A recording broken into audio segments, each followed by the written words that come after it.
He has made a declaration, yes, I can go for the presidency. How serious he is, we still do not know.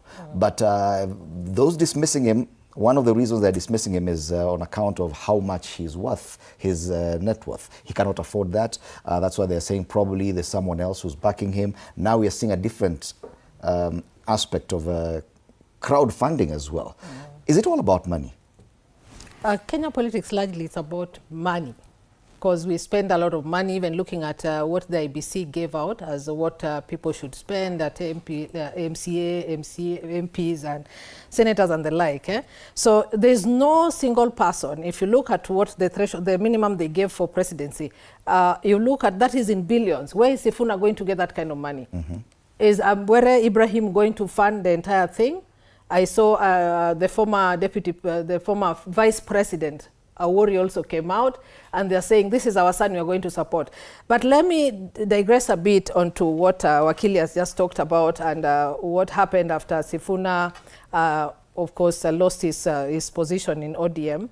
That was expected.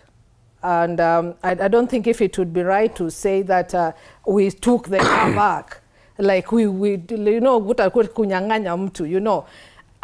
The constitution of ODM is very clear on what happens when you vacate an office. If you are in possession of anything, you're supposed to surrender that back. So that was expected. What I find very peculiar is we had Malala as SG. He equally had to surrender anything that he was given when he left UDA. We had our brother Bullfighter, who was also minority leader in the Senate, with a position similar to that of Sifuna, also left that, vacated that office, had to surrender everything, including a vehicle.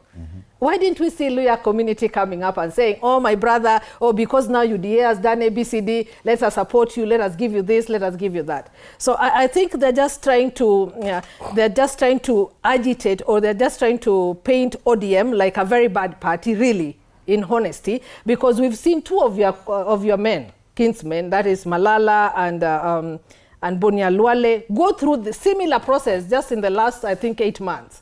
And you've not accorded them any support that befits the same similar position. But now when it comes to Sifuna, just because he wants to appear or is possibly making himself as a possible kingmaker in Western region, so you are coming out and saying, let us support you. Eugene Wamalwa was there too. They also accorded him a similar support and said, we are going to fund you. Where did that end in 2013? Where did it go? What happened to Wamalwa, Eugene Wamalwa? So yes, it is a good thing that people are coming out to support.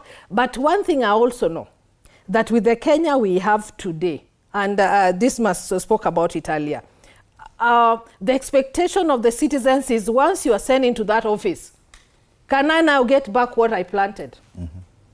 How am I going to harvest? I actually invested in you.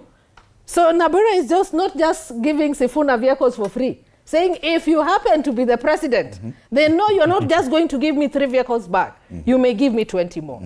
So when they're doing these things, they're planting a seed that once you do this, and that speaks to the corruption level. Isn't that a show of faith in a candidate, that you believe they will get there? That's what I'm trying to tell you. That yes, it is a good thing to support candidates. But the expectation thereof is what has made the corruption level in this country be what it is today. Because the expectations are too high for the candidates. So you spoke about Koti Moja. Now, why is he being recalled? Because he cannot meet some of the promises he made. That once I get you here, and then what happens? I will give you this kind of contract, I will do this, I will do this, I will employ your community and all that kind of... Then you realize, oh, it was easier said than done. So we should be wary as Kenyans. When people are volunteering to input a lot of their resources, hard-earned money, really? Fred, you've worked so hard, and then you just want to give someone 21 million for free, that, oh, I bought a vehicle, each Prado is possibly 7 million, minimum 7. So that's 21, just take it because you're our kinsman. No, there's a way I'm expecting once you get in there, or if there's anything that comes out of all this arrangement, then how am I going to recover what I invested in you? So Kenyans should really be very careful that when you're investing into a candidate, when you put a lot of resources in this candidate, are there expectations back? Okay. That are we going to get back my money? Is he going to support me in any way? Is he going to support my family? For us to do away with corruption, then we do not have to invest so much or make candidates spend a lot of money, because they entirely would want to pay back what they invest, even at individual level, even if it was just your personal money. Yeah. Let's now, for a moment, consider Sifuna's presidential ambitions and what it does to the opposition, alignment or realignment. The United Alternative Government had hitherto this weekend